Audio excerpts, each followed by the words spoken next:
Ողջույն։ Այսօր խորանալու ենք մի թեմայի մեջ, որը կարծում եմ բոլորիս է առնչվում Windows օպերացիոն համակարգի կարգավորումները։ Այո, մի թեմա, որը թվում է թե պարզ է, բայց իրականում բազմաթիվ շերտեր ունի։ Հենց այդպես։ Եկեք պատկերացնենք ձեր համակարգիչը որպես նավ։ Այսօր մենք միասին կփորձենք մտնել այդ նավի կառավարման սենյակ ու հասկանալ, որ լծակն ինչի համար է։ Շատ լավ անալոգիա է,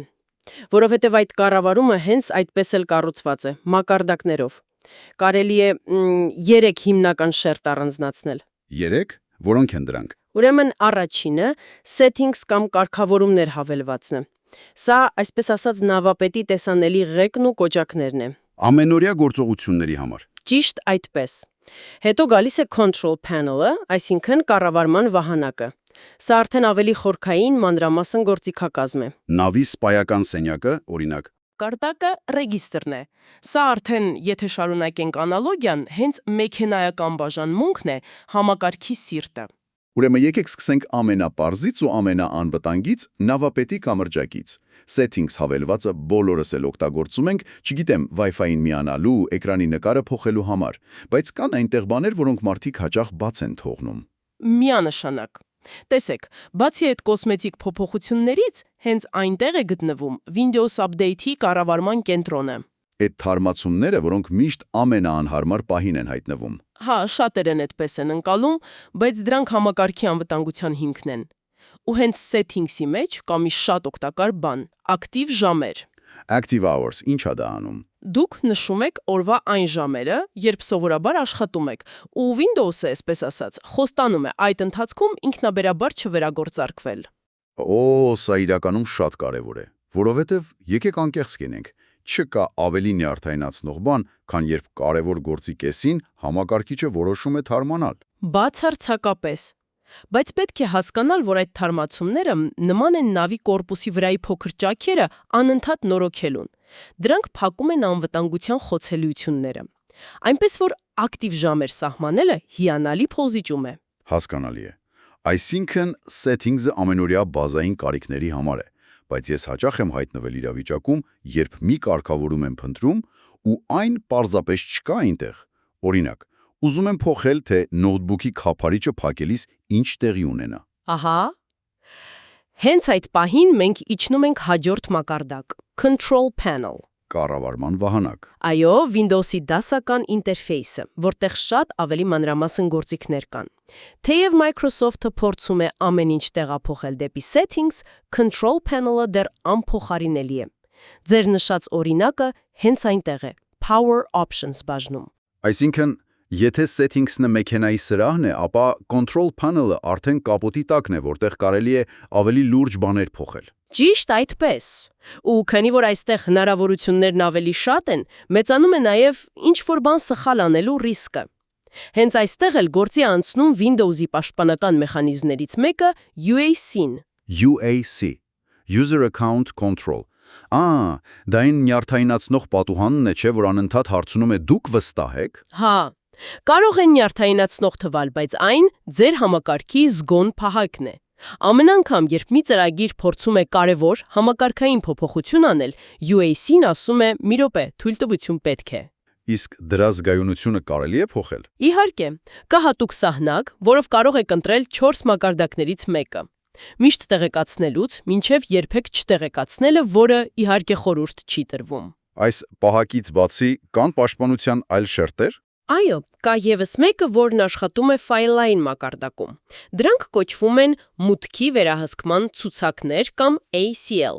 Սա կարելի է պատկերացնել որպես յուրաքանչյուր ֆայլի համար նախատեսված անհատական հյուրերի ցուցակ։ Որտեղ գրված է ով ինչ իրավունք ունի։ Ճիշտ այդպես, կարդալու, փոփոխելու, թե նաև ջնջելու։ Լավ, մենք եղանք նավապետի կամրջակում, իջանք սպայական սենյակ, հիմա կարծում եմ ժամանակն է իջնել ամենախորքը, այնտեղ, որի մասին բոլորը խոսում են զգուշավորությամբ։ Ռեգիստր։ Եվ դրա համար շատ լավ պատճառ կա։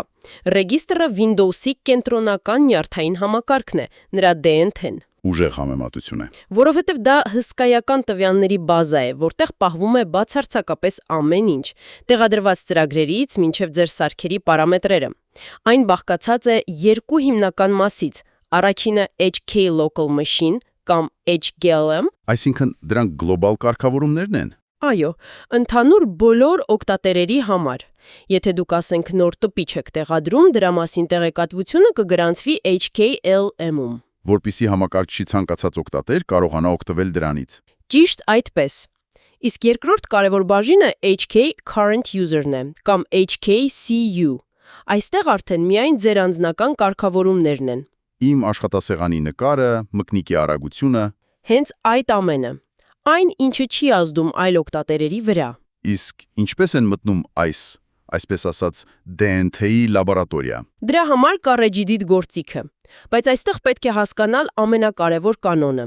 Ի տարբերություն գրեթե ցանկացած այլ ծրագրի, ռեգիստրի խմբագրիչը չունի չեղարկել կամ անդու կոճակ։ Սպասեք, մի րոպե։ Այսինքն ոչ մի անդու,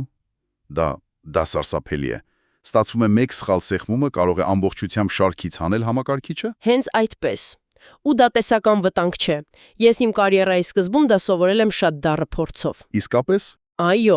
փորձում էի համացանցում գտած մի հետաքրքիր փոփոխություն անել, որպեսզի համակարգս ավելի, չգիտեմ, գեղեցիկ տեսք ունենար։ Արդյունքում համակարգիչս այլևս չմիացավ։ Ես ստիպված եղա ամեն ինչ 0-ից տեղադրել։ ուրեմն կա ոսկե կանոն։ Ոսկե կանոնը մեկն է, նախքան ռեգիստրում որևէ բան փոփոխելը, պարտադիր պետք է ստեղծել դրա պահուստային պատճանը։ Backup։ Այս պատմությունից հետո կարծում եմ ոչ ոք այլևս չի անտեսի այդ խորհուրդը, բայց եթե ռիսկն այդքան մեծ է, ինչու ընդհանրապես պետք է այնտեղ մտնել։ Որովհետև ռեգիստրը թույլ է տալիս կատարել շատ նուրբ կարգավորումներ, որոնք հասանելի չեն ոչնի այլ տեղ։ Օրինակ, բոլորս գիտենք մկնիկի աջ քլիկի ուղարկել դեպի մենյուն։ Send to։ Հա, շատ սահմանափակ է։ Ոչ Settings-ում, ոչ էլ Control Panel-ում դուք չեք կարող այն փոփոխել, բայց ռեգիստրի միջոցով կարող եք այդ մենյուում ավելացնել ցանկացած թղթապանակ, օրինակ, ձեր Dropbox-ը։ Դա իրոք շատ հարմար կլիներ։ Աներևակայելի հարմար է, բայց կրկնում եմ, եթե այդ գործողության ժամանակ պատահաբար սխալ բան ջնջեք, այդ մենյուն կարող է ընդհանրապես անհետանալ։ Լավ, եկեք խոսենք մի թեմայից, որը բոլորին է ուզում։ Արագը գործությունը։ Ժամանակի ընթացքում համակարգիչները սկսում են դանդաղ աշխատել, հատկապես միանալուց։ Հա, դա հիմնականում համակարգի հետ միասին մեկնարկող ծրագրերի պատճառով է։ Դրա համար կան երկու հիմնական գործիք։ Որոնք են։ Առաջինը, որն ավելի պարզ է, Task Manager-ն է, առաջադրանքների կառավարիչը։ Այնտեղ կա Startup բաժինը, որտեղ կարող եք պարզապես անջատել այն ամենը, ինչը ձեզ պետք չէ միացման պահին։ Իսկ երկրորդը։ Երկրորդը MS Config-ն է, կամ համակարգի կոնֆիգուրացիա գործիքը։ Սա արդեն ավելի խորքային ախտորոշման համար է։ Իսկ ինչ տարբերություն Task Manager-ի ու MS Config-ի միջև։ Երկուսն էլ կարծես մեկնարկի հետ են կապված։ Task Manager-ը թույլ է տալիս անջատել կոնկրետ ծրագրեր։